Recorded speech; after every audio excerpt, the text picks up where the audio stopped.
tubig.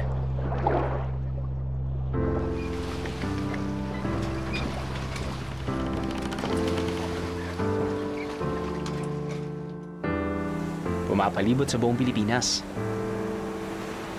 Pumapalibot sa mahigit 7,000 isla.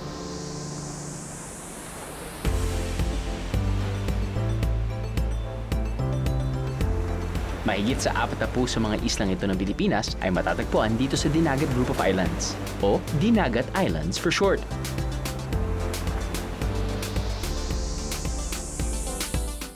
Ang Dinagat Islands ay nasa hilagang silangang bahagi ng Mindanao, halos nasa ibaba na ito ng probinsya ng Leyte. Isa itong grupo ng mga isla na sinasabing maihahalin tulad sa Palawan sa ganda, pero hindi pa masyadong maraming tao ang nakapupunta.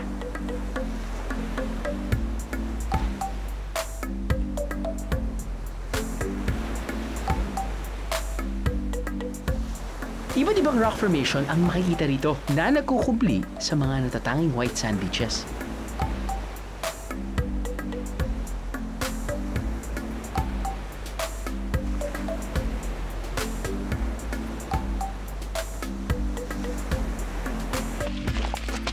Dito rin matatagpuan ang isang lawa o lake na nakatago sa bundok. Kayo na po yung gumawa ng daan ito? Oy! Kailangan pang mag-trek ng kalahating oras bago ito marating.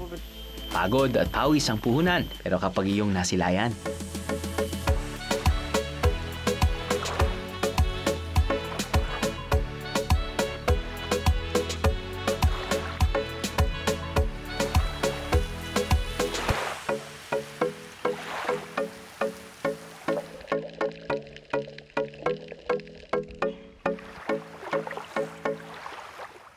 Ilang lugar din dito ang sinasabing maihahalin tulad sa ibang bansa.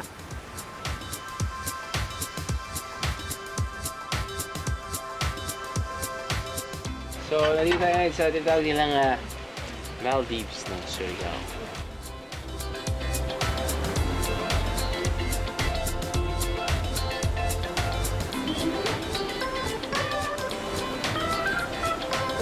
Ang secret tidal pool na to nagkukubli rin sa likod ng mga bato.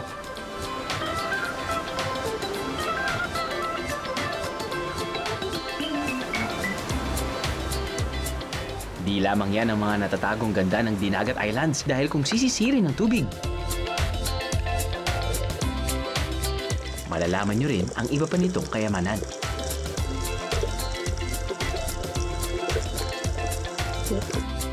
Kayamanang pwede nating matikman.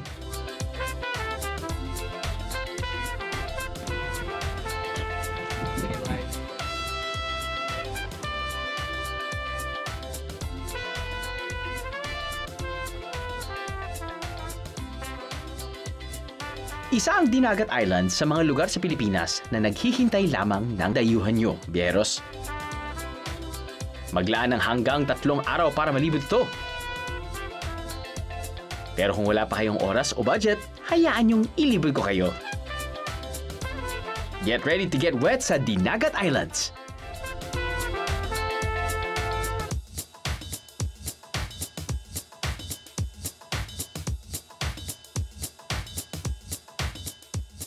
Sama kayo sa biyahe ko?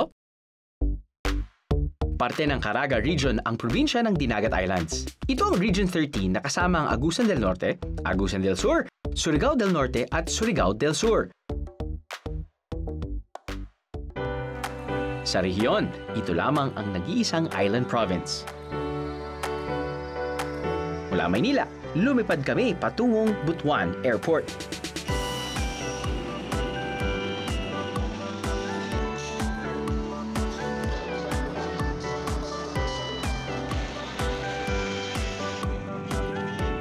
Mula Butuan ay nag-land trip kami ng humigit kumulang 3 oras papuntang Surigao City. Meron din namang airport sa Surigao City. Kayo na lang ang bahalang pumili kung aling flights ang pasok sa schedule nyo. And don't forget, magbaon ng tulog!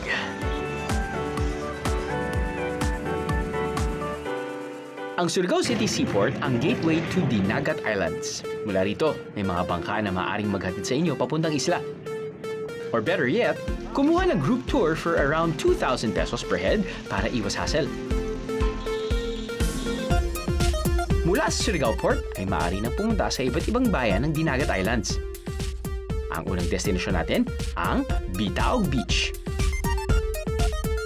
Tamang-tama ang dating natin dahil oras na ng paranghalian mga biyero.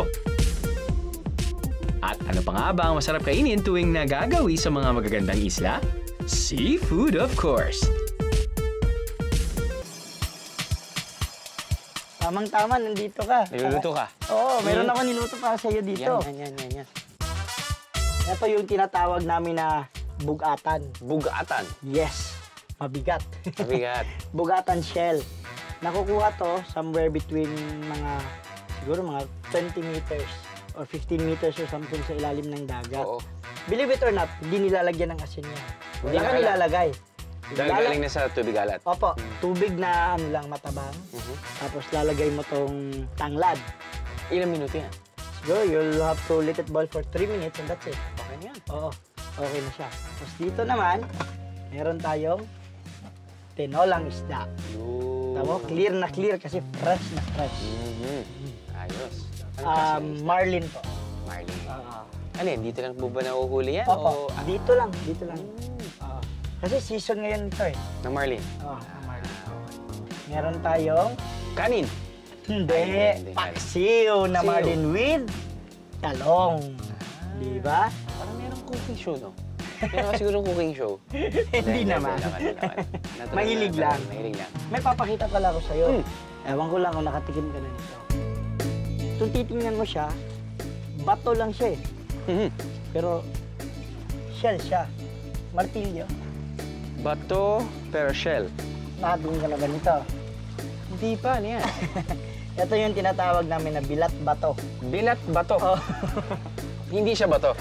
Pero Hindi siya shell. bato, kasi Mukha lang shell siyang bato. siya. Okay. Oo. Matagal niyo po kinakain yan. Opo, lahat ng taga rito, mahilig nito. Pag naliligo ng dagat, nagdadala ng ganito. Yan, nahugasan mo lang siya. Yan. Tapos yan, hinilalagyan na ng suka o Oo, niluluto pwede mo din? lagyan ng suka, pwede mo i-diretso lang. Pero, Pero kami, dinidiretso lang namin. Para siyang milasang gatas. Ano, hugasan mo siya kasi may mga buhangin to eh. Tatanggalin mo to. Ayan, kita mo? Yung Okay. meat niya. Hugasan mo siya. O, pwede mo na siya kainin. So lasa niya parang ano, parang kalasa ba niya ng parang clams, ganyan? Ganon din, parang mas malaki lang, parang ganon. Eh di masarap din niya kapag sinubukan niyo na po bang lutuin? Hindi po. Hindi, talagang ano lang siya, fresh lang siya. Raw lang. Yung pinaka sauce na lang siguro niya, yung suka, sili, may mga Opo. ganon. Kasi parang may pagka-milky talaga siya eh. Wala po Pero siyang magatas lansa. na to. Wala po. Wow. Tapos nun, binibenta po ba yan sa palengke? Hindi naman po. Kadalasan, kumukuha lang sila ng for consumption lang. Personal consumption lang. Wala kang makikita binibenta.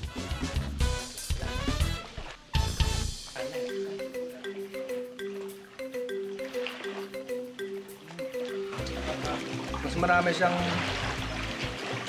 meat kaysa sa oyster.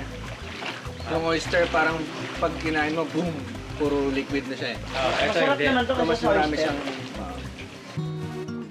Siyempre, ang number 1 na panghalina ng Dinagat Islands ay ang kanilang magagandang beach. Pinong-pino ang white sand, malinis at malinaw ang tubig. Perfect for running and splashing around.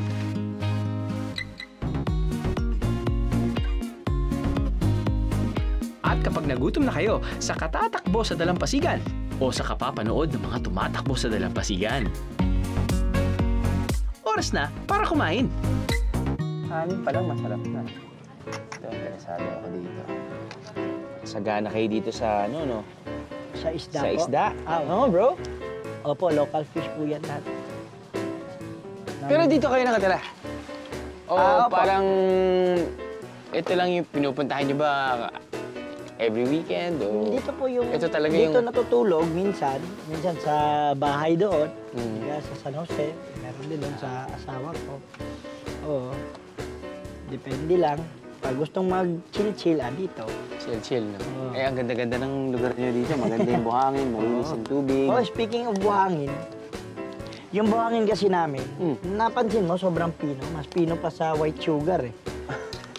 Ano siya, galing siya sa, sabi ng lolo ko, thousands of years ago daw, yung bato na yan daw, yung mga marble na yan ngayon lahat na nakikita mong bato dito is marble.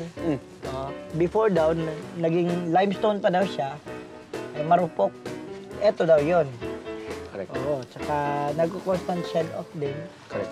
Nag-erode siya, so eto yun. Ganda, pinong-pino. Oo, sobrang pino nga eh. Pino. Eh, di ang dami mga turista pupunta dito. Opo. Meron naman po. Pero may, kumbaga, limitado yung pagpasok ng mga turista dito, nililimit niya. Oo, nililimit. Hindi mo Correct. ino-overload yung place kasi sa liit ng lugar natin, di ba?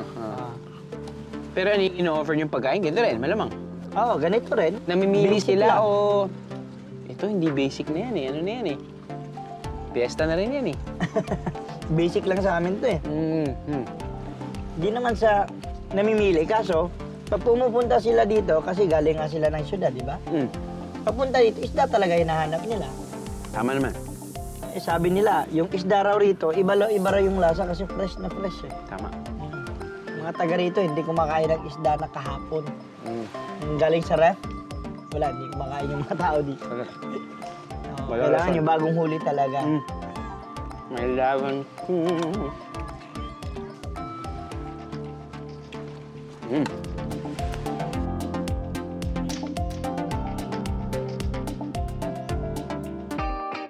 Kailan pa lang nagsimulang sumikat ang Dinagat Islands bilang tourist destination. Kaya maituturing na maganda pa rin ang ecosystem nito at hindi pa masyadong nagagambala ng mga turista. Katunayan, iba't ibang species pa raw ng mga hornbill o kalaw, sea eagles at pawikan ang matatagpuan sa mga isla nito, tulad dito sa Kabakungan Cove. So ano po yung meron dito sa isla na to, ate? Meron po tayong hornbill dito, tsaka ito po din po yung nesting site sa mga pawikan. Yung hornbill nito ay dinala dito ng mga tao o sila na mismo yung kusang pumunta dito? No po, ito po yung talagang habitat ng mga hornbill, sir. Tapos po, paano niyo po nalaman na may hornbill dito? Kayo po rin, kasi tiga DNR po ba kayo? Apo, sir. Kasi lagi kaming pumupunta dito for assessment. Tsaka kasi sila ni tatay, paminsan tumatawag din sila sa amin kung meron silang nakitang mga hornbill. Pawikan. Apo. So, bukod sa hornbill, meron din pawikan dito at malamang dito rin sila nangingilog. Yes po. Dati po, doon sila nag-nest, that side po. Apo. Tapos kapag sabihin natin yung mga turista pumupunta dito, pag lumalongay ba sila dito, makakakita sila ng pawikan na lumalongay din o bihira? Seasonal lang po Seasonal yun. din. Opo. Pero yung hornbill, around 3 to 5 p.m. na makikita, visible yung mga hornbill dito. Dito? Yan po, apo. Okay. Yung sinasabi mo si tatay yung dito nakatira? Siyang nakatira dito. At the same time, siya yung nagproprotekta sa isla. Sa isla? Okay, kausapin nga rin si tatay. Okay, sige po.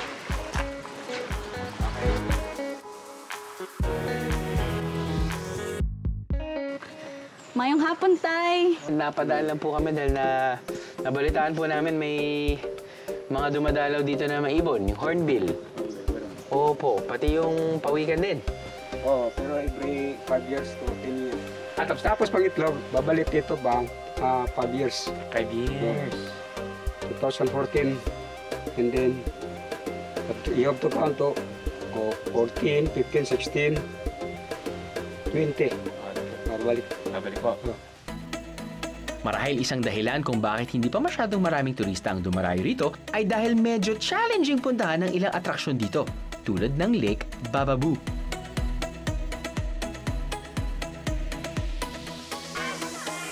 I am one of the caretaker of this place. Sige po. I'm Sorbit Langit. Ito po ang trail natin from beach to lake is 700 meters long. Then, the lake is one of the Meromictic in Holysia. Ibig sabihin yung Meromictic, the fresh water and salt water do not mix. Okay, you go. Kung go there, next year, pray first. Sige, sir. Nining kabuntagon karon o kawapunon o panalangin ako balaan uban niya ako mga sakop labaw na sa akong bisita nga si Drew Arellano nga siya isa ka nasa GMA ug siya mo promote din sa lake balaan tagay ko kalam sa pag manage sa akong mga bisita. Yes ko. Bago marating ang Lake Bababu, ay kailangan mag-trek ng halos kalahating oras pataas at pababa ng bundok. Hindi biro ang dadaanan dahil sa talas ng mga bato at madulas na putik, lalo na kung maulan.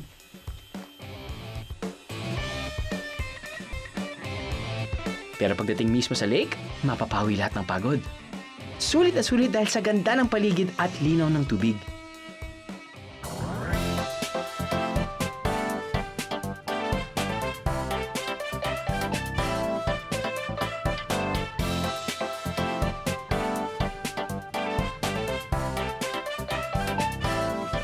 So bakit po tinawag na Bababu? Noon sir ang pangalan buaya. Buhaya? Oo. May mabuhaya dito? There's no Wala po. crocodile. Bago ka pa pupunta doon sa lake, Opo. yung rock formation, Mukhang buhaya? para bang bunganga ng buhaya. Ngayon sir, iba na ang pangalan, Bababu.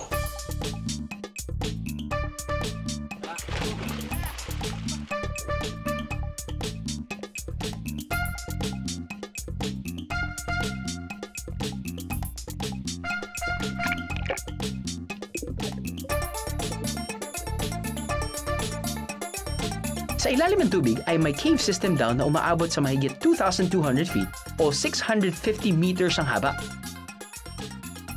Na sinasabing pinakamahabang fully submerged cave sa bansa. Delikado at mga ekspertong diver lamang ang maaaring pumasok sa underwater cave na to. Para sa mga bakasyonista at biyahero, swak na ang paglangoy-langoy sa tubig na to.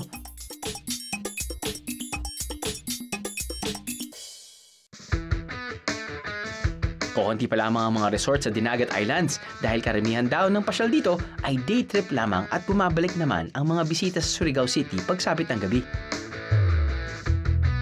Pero kung pipiliin nyo sa mga isla magpahinga, welcome tayo rito, biyeros! Kami, sa ngayon pa lang, yung Dinagat Islands is hindi pa kagaano ka high-end yung mga amenities, facilities, tsaka yung mga accommodation facilities namin. May mga islands din na nagkikater ng mga activities. Pero yung minsan, yung iba, wala pa talaga. Yung base lang din sa mga pumupunta dito is yung mga backpackers, yung mga adventurers. Pero yung naghahanap ng mga high-end tsaka class na mga amenities, medyo kulang pa talaga kami. Mas maganda sa amin dito for for adventures, mga island hoppings.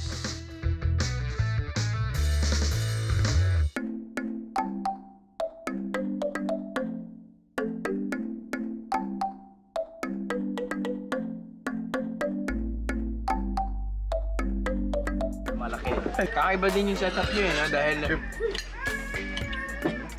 sa ano ba to? Nasa bundok na nahirapan mo ba kayong gumawa ng mga struktura dahil nga sa mismong lugar? Gumawa nito is yung mga tao dito ang gumawa ng mga bahay. Hindi pwede kaming mag-extend o magpalaki ng ang bahay kasi sa kabila may bato, sa kabila may bato. Kaya nga yung mga bahay namin is dito for 16. Pinipili lang namin yung maliit. May patag maliit lang. Kasi rocky. Hindi napansin ko medyo parang kanina kailangan yung buksan yung generator dahil namamroblema po ba kayo sa kuryente na kukuha nyo? O, Yes po. Kasi, o hindi kayo nagbabayad ng Meralco? Nako, kung pwede pa nga lang. Actually, yung island po kasi namin is separate from the mainland. Okay. So, basically, hindi kami pwede right away makakonect ng electricity from the main power source. So, yung main source po dito is from generators. Po. From generator. Yes po. Yung tubig nyo naman po, nabalitaan ko na yun medyo scarce. Malayo yung kinuha na naman ang tubig kasi minsan nag-drilling kami dito. Yung lumabas, salty pa lang. Oo. Salty We don't salty really water. know how the fish dito na-survive. Pero pag tinitingnan namin, like, nagdi-drilling kami for water source, talagang medyo salty talaga yung tubig. Lumabas. Siguro nasanay na itong mga kahoy dito. Na ganun. Actually, yung source ng water namin is quite far. Like, it will took you more or less. It's a 5 kilometer sa water pa lang yan. Wala pang kasama yung trail. Ginagamitan namin, sir, ng water pump. Pero manual yung pagbitbit ng water pump kasi binibitbit namin, hindi iniiwan doon. Madaan ka po muna sa Nipa. So medyo, Malayo sa dagat, sir. baka sila pumupunta, baka sila bumabalik. Ano yung nakahanap nila dito? Para sa mga nanonood lang ngayon, ano yung sa tingin mong ma-experience nila na babalik sila?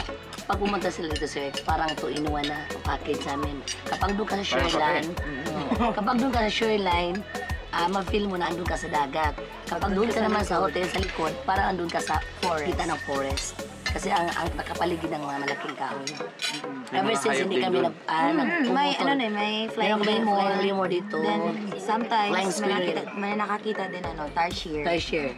Tarsier of Last year. Dinagat. Iba yung tarsier from Bohol. Iba yung yung species sa dinagat tarsier compared to Bohol. Kasi Ano po yung itsura niya? mas malaki. Pero mas maliit yung mata. So I encourage you, ma'am, to really protect this. Ito yung number one advocacy dito sa resort namin eh. Pinaprotektahan namin yung fauna at saka sa yung flora. Ganun po ba yun? Parang kayo lang po ba yung nakaka-experience nito o yung other resorts din nearby? Actually, true to all po yan dito. Ganun. Pero kaso lang yung Buena Suerte, sila yung mas capable na mag-cater ng Mas malaki. Mas malaki. Kasi may mga iba naman na mga beaches dyan, pero yun din yung problema, tubig din. Tubig lang. Fine, after siguro we air this, siyempre people will be curious na kung, oy, saan ba yan? Kakayanin ba yung influx ng... With regards sa concern sa kuryente, we are saving money to buy solar panels para at least medyo gumaan na yung concern sa electricity. Total naman, it's natural. And then with regards naman po sa tubig, Huwag na maligo. gumagawa po kami ng mga rain gauge or tanks. Actually, each buildings dito po sa resort, mayroon po mga tanks na kumukolekta ng rain. Pag minsan, nagpipray talaga kami, Lord, umulan naman, please.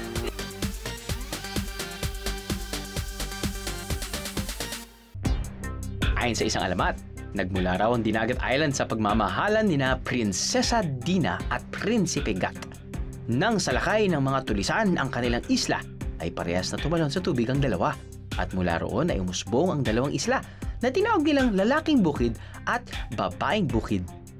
May mga nagsasabing binabantayan pa rin ng prinsipe at prinsesa ang mga isla magpahanggang ngayon.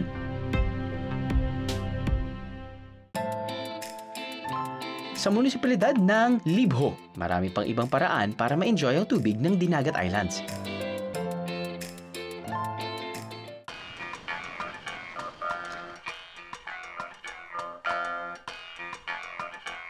Sa Quano Cave, 15 minutes na trek mula sa beach, masisilayan ng isang dambuhalang bunganga ng kuweba.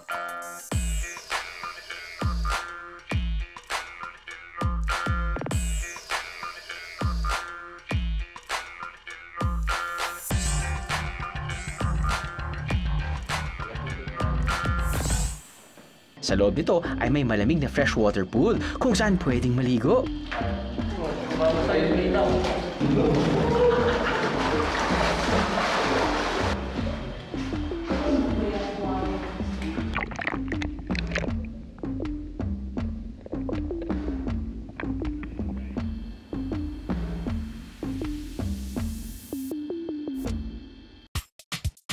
Sa paligid naman ng Libho ay tadtad ng maliliit na isla na kung tawagin ay Kisses Islets dahil mukha raw itong mga chocolate candies na ibinudbud sa dagat.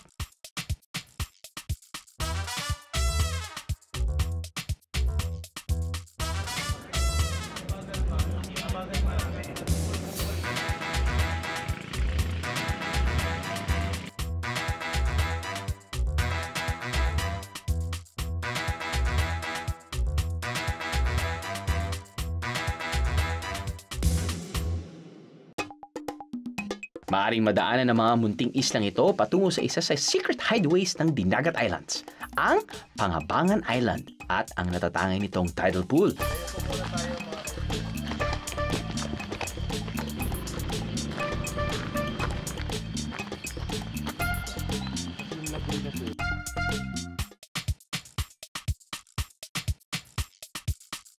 So, ito na yung Blue Lagoon. Yes. Pero sinasabi mo na Technically hindi siya lagoon. Yes, tidal pool siya. Kasi yung lagoon kasi,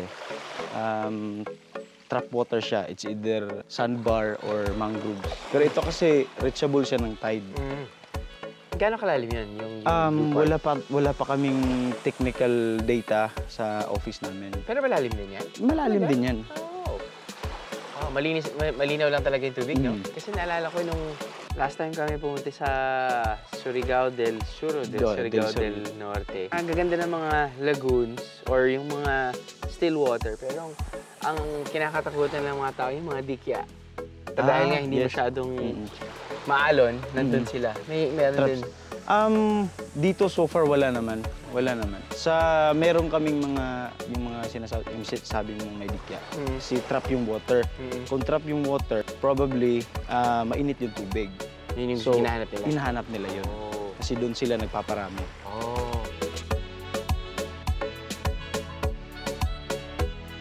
May mga konting halamang dagat na tumutubo sa blue-green water ng tidal pool.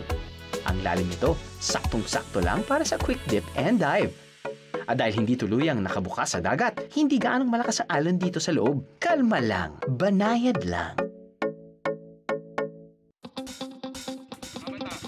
Ilang minutong boat ride mula sa Pangabangan, tila mapupunta kayo sa ibang bansa dahil sa kakaiba nitong ganda.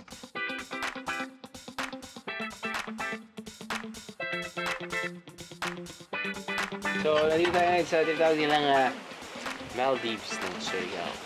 Nice. Medyo umuulan lang at minalas lang tayo sa weather pero kahit na medyo umuulan, kita-kita mo pa rin medyo maganda ang kulay ng tubig. Nakangiti mga tao dahil nag-enjoy.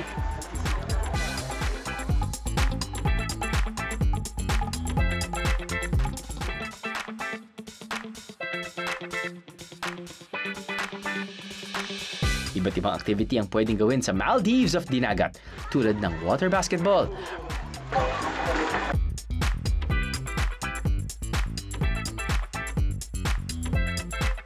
rafting gamit ang recycled bottles,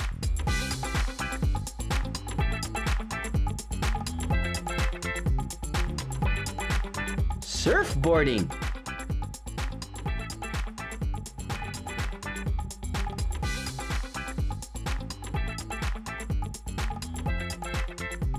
at iba pa.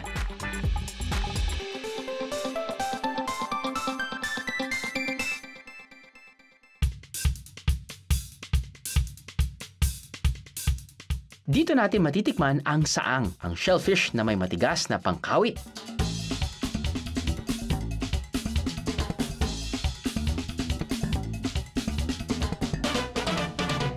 Dito raw ay niluluto lamang ang saang sa pinukuloang tubig dagat. Mabilis, simple, masarap. Siyempre, meron tayong pagkain sa harapan natin na i-enjoy din natin. Ito yung saang. Ilang beses na rin natin feature to eh. Basta sa tabing dagat tayo, meron mga saang. Parang pinakuluan lang yata to eh, no? Sa salt water. Oo. Ito, parang pinakamalaki na saang na nakakita ko, pero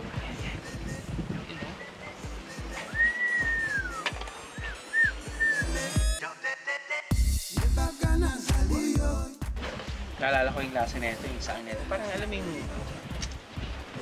yung texture niya parang squid, pero yung mas matamis. Ano mo yun? Mas matamis siya. Anyway, meron tayong hipon, meron tayong lato na pwede mo lang kunin kahit saan. Ay, tuna na inihaw.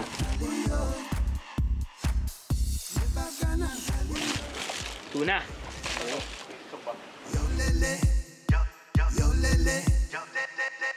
Tuna at meron tayo. Oh, tama. Kanin. Sandok.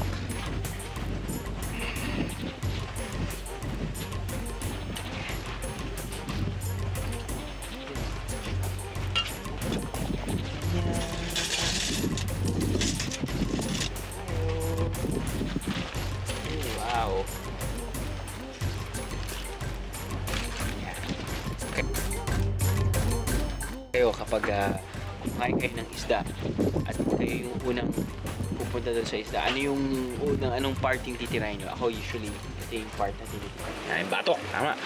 It's my favorite part. It's my favorite part. Here, oh. Yun, oh. Yun. Paborito ko yan. Ay, sige po. Salamat, kuya. Ito po ay... Ginamos. Ginamos? Kinilaw. Kinilaw na... Na dilis. Yan. Mabasa. Likod natin dito. Yan.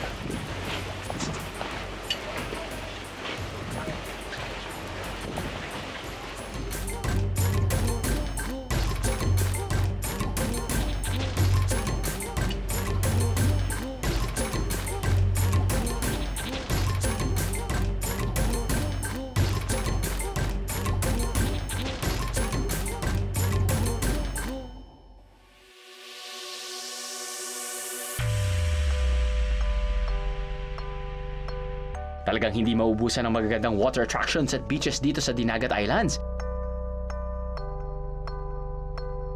Sa munisipalidad ng Cagdianao, matatagpuan ang pinakamalawak na beach ng probinsya, ang Hinabian Beach.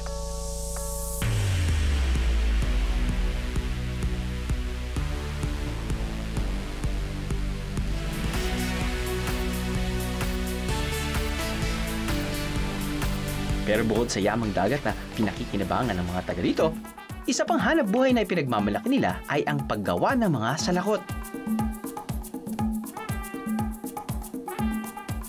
Akalain nyo ba na iba't ibang materyales ang kailangan para sa isang salakot? At inaabot ang paggawa ng mga to ng ilang araw? Gumagawa po kami ng kalot, tawag dito sa amin, tapos ito po yung karamihan sa mga kababaihan dito, ito yung hanap buhay. Kasi yung mga asawa namin nasa malayo, so kailangan kami para hindi na yung malibang pa yung ibang isip namin. Kaya nagkaisa kami na gumawa na lang ng ganito para naman may pagkakakitaan. Ginagamit pagsasaka, nagtatanim ng mga gulay, ito yung ginagamit namin. Sa isang kalo talaga, hindi lahat nagagawa mo sa isang araw lang. Yung nito po siya tapos yung nilalagay dito sa ulo. Ito yung tinatawag namin na kalo. Tapos ito yung dagang. Ito siya, itong nito, malayo talaga yung kinukuhaan nito. Mahirap talaga, matagal mo siyang gawin bago mo mabuo tong ganito. Pero ang nakagaganda lang doon, hindi siya, sa isang araw talaga kailangan makagawa ka nito na malinis na siya lahat. Tapos pagkatapos nito, na nakagawa ka na ng ganito, ito rin mahirap gawin. Gawa po ng kawayan ito. Pinipili po yung kawayan na ginagamit nito kasi hindi rin pwede na maano lang, yung maiksi lang yung ano niya. Kailangan yung mga matataas. Pagkatapos mong kinukuha yung kawayan, puputulin mo pa yon, lilinisan, tapos ibilad ng araw bago mo siya magawa nito. Pag nagawa na siya, siguro 3 araw, mayroon ka ng ganito, makakabenta ka na. Yung iba nito, ginagawa nila, pinipinturahan o kaya nilalagyan ng varnish para siya maganda tingnan. Sa isang buwan, nakakabenta din ng mga 200. Ito lang talaga tuwing Sabado. Ito yung ginagawa namin. Nandito na lahat yung mga materyales na ginagawa namin. Kapag marami yung binibili mo, makukuha mo lang siya ng 25. Pag isa-isa lang, 30 ang benta namin.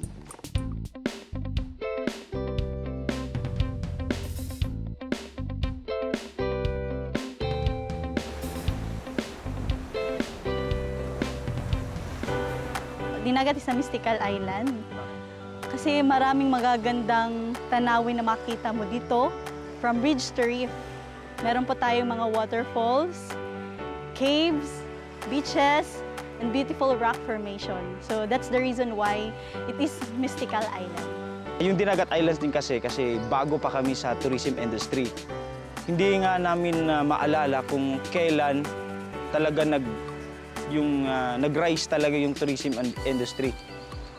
Yung ibang mga tao, hindi pa sila gaanong tourist or tourism oriented yung mga tao. Kaya yung iba, pag may mga bago, mga bagong dating, talagang tinitingnan, kinikilatis. Pero hindi po ibig sabihin no, na negative yung tingin nila sa'yo. Ang kabuhayan po ng mga tao dito is usually po mga fishermen, ang iba is government employee, yung iba is farming yung source of livelihood nila. Meron din po tayong nagtatrabaho sa mga mining companies. Dinagat Island is mineral reservation. So that's the challenge po sa Dinagat by virtue of Presidential Proclamation 391, yung kapanahonan pa ni Manuel L. Quezon. So itong island is reserved na po for mining. So anytime, pwede miminahin yung isla. So ang miniminad po dito sa lupa ng Dinagat is usually chromite and nickel. Hindi ko sasabihin na nag-harmonize yung mining industry tsaka tourism industry. Pero so far kasi hindi pa naman apektado yung tourism activities sa mining activities. Nakikita nyo naman wala pa namang na-spoil na mga karagatan dito, which is yung mga sinasabi nating mapula na yung dagat because sa mining industry.